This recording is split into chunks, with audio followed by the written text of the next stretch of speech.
오늘 본문에는 이스라엘 백성들이 지켜야 될 음식법이 나옵니다. 4가지 항목에서 무엇을 먹고 무엇을 먹지 말아야 할지 기준을 정해 주셨습니다. 먼저 육지 생물에서는 굽이 갈라지고 새김질하는 것만 먹을 수 있었습니다. 이 2가지 중에서 어느 하나라도 조건이 충족되지 않으면 먹지 말아야 했던 것이죠. 그래서 낙타, 토끼, 돼지는 구약에서 금지 음식이었습니다. 수중생물 중에는 지느러미와 비늘이 있는 것만 먹을 수 있었습니다. 새는 특별한 기준보다는 20가지 먹지 말아야 될 새를 언급하신 후에 그것들 외에는 다 먹을 수 있다고 하셨습니다. 곤충은 대부분 부정하지만 그 중에서 날개가 있고 뛰는 것, 즉 메뚜기 종류 같은 것을 먹을 수 있었습니다. 저도 어릴 적에 메뚜기 튀김을 자주 먹었는데 그것은 구약의 개념으로 볼 때는 정한 음식이었습니다. 이런 구약의 음식법을 볼 때마다 21세기를 살아가는 우리들이 이것을 어떻게 적용해야 될지 당황스러울 때가 있습니다. 이것이 성경에 기록되어 있으니 성경 그대로 믿고 적용해야 하는가? 그렇다면 오늘날 돼지고기 먹는 사람들은 하나님의 법을 어긴 경우가 되는 것인가? 그렇다고 구약에 적힌 이 말씀을 무시하고 아무거나 먹자니 왠지 마음이 한켠이 찝찝합니다. 그럼 이 음식법을 오늘 우리가 어떻게 적용해야 할까요? 그 중요한 적용점을 우리는 거룩이라고 하는 개념에서 찾을 수 있습니다.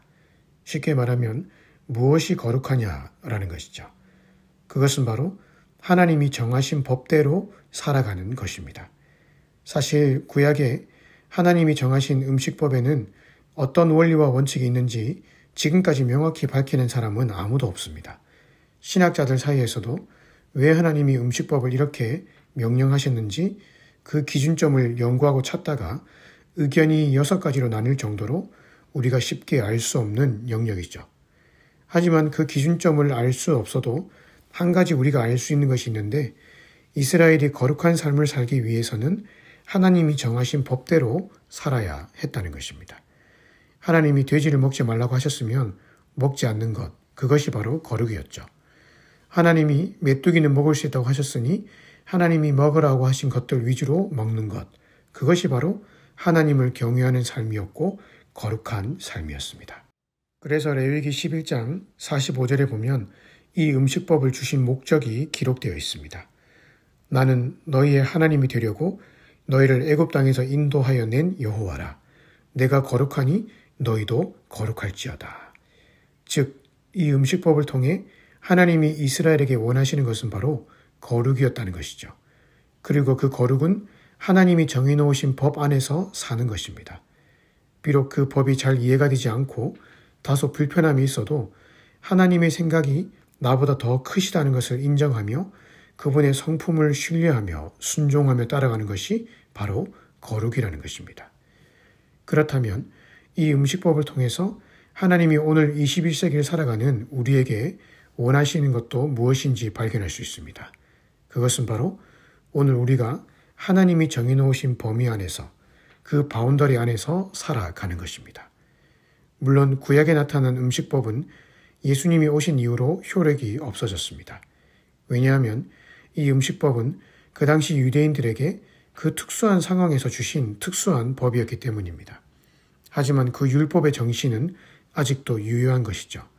그것은 하나님의 뜻 안에서 그분의 법대로 거룩한 삶을 살아가야 하는 것입니다. 그것을 예수님이 마가복음 7장 14절부터 15절에서 다음과 같이 말씀하셨습니다. 무엇이든지 밖에서 사람에게로 들어가는 것은 능히 사람을 더럽게 하지 못하되 사람 안에서 나오는 것이 사람을 더럽게 하는 것이니라. 우리 입으로 들어가는 음식이 우리를 더럽게 만드는 것이 아니라 오늘도 내 내면 안에서 끊임없이 올라오는 악하고 추악한 생각과 그러한 마음이 우리를 더럽게 만들고 하나님과의 관계를 멀어지게 만드는 것입니다. 그렇기에 하나님은 오늘 구약 이스라엘 백성들이 하나님이 정하신 법 안에서 살려고 최선을 다해 노력했듯이 오늘 우리도 세상의 법이 아닌 하나님의 법과 그 뜻 안에서 살아가야 할 것을 말씀하고 계시는 것입니다. 그 법 안에서 살아가는 것이 바로 거룩이라고 말입니다. 그런데 이 음식법은 우리가 지켜야 될 거룩이 바로 가정과 일상의 삶에서부터 이루어져야 한다고 말씀합니다. 여기 언급된 먹을 음식, 먹지 말아야 될 음식은 모두 가정의 식탁에서 지켜야 될 규례입니다. 앞서 하나님은 성소에서 어떻게 정결하게 제사를 드려야 할지를 말씀하셨는데 이제 하나님은 그 성소에서 지킨 거룩을 일상의 삶으로 돌아가서 가정에서부터 지키라고 말씀하고 있는 것입니다. 교회 안에서만 거룩한 모습으로 살 것이 아니라 정작 우리가 거룩해야 될 부분은 우리의 가정생활이요 일상생활 속임을 말씀하신 것입니다. 어느 책 제목에 아무도 보는 이 없을 때 당신은 누구인가? 라는 제목이 있습니다. 이것이 오늘 우리의 거룩을 측정하는 기준이라고 할 수 있겠습니다. 하지만 아이러니하게도 이 책을 지은 목사님이 2018년도에 성추행 논란으로 교회를 사임하는 일이 벌어졌습니다. 이름만 대어도 다 아는 미국의 유명한 목사님이시죠. 그가 지은 이 책의 제목이 얼마나 우리의 거룩에 경종을 울리고 있습니까? 하지만 그분이 책의 제목을 아무리 은혜롭게 지었다고 해도 그것이 그의 삶의 거룩을 자동적으로 보장해 주는 것이 아니라는 말입니다. 교회에서의 거룩은 누구나 지킬 수 있습니다.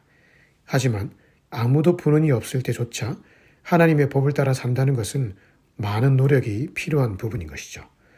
물론 우리 안에 이미 성령께서 내주하고 계시기 때문에 그분이 끊임없이 우리의 마음을 거룩으로 인도하실 것입니다.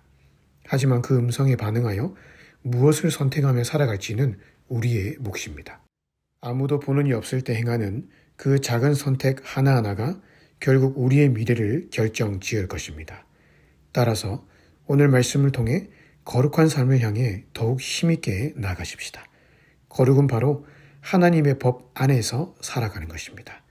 그리고 그 법 안에서 살아갈 때 우리 안에 참된 행복과 기쁨이 찾아옵니다. 오늘 하루도 주어진 일상에서 하나님과 깊이 동행하심으로 인해 승리의 삶 살아가시기를 주님의 이름으로 축복합니다.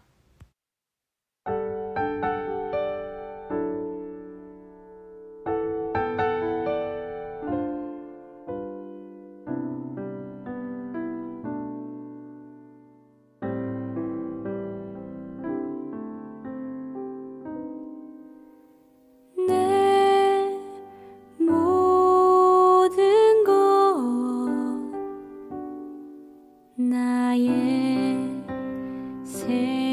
생명까지 다 주님 앞에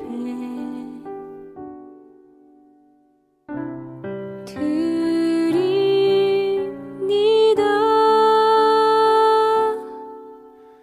주 임재 안에서 이제 내 영혼 자유해 내가 주의 거룩한 이름을 높이며 예배하리.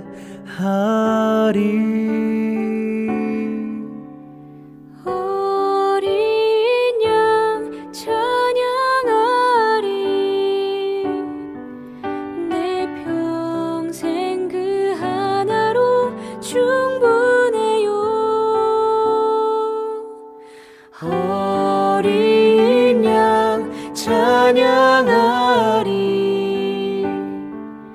내가 주의 임재 안에서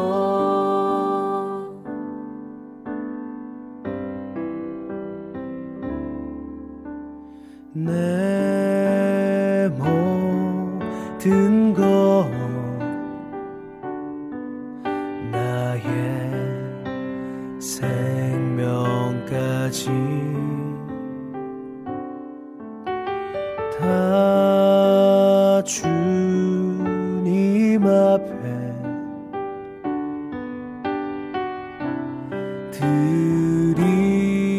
드립니다.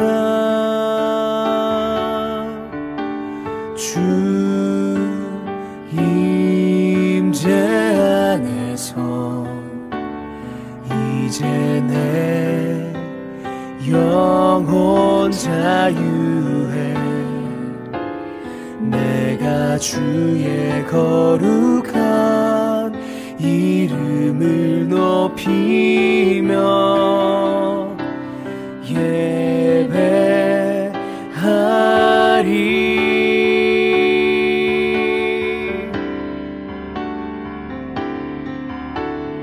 어린 양 찬양하리. 내 평생 그 하나로 충분해요. 어린 양 찬양하리. 내가 주의 임재 안에서 어린 양 찬양하리.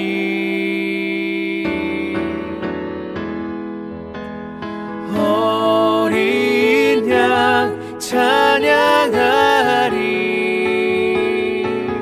내 평생 그 하나로 충분해요. 어린 양 찬양하리. 내가 주의 임재 안에서 내가 주의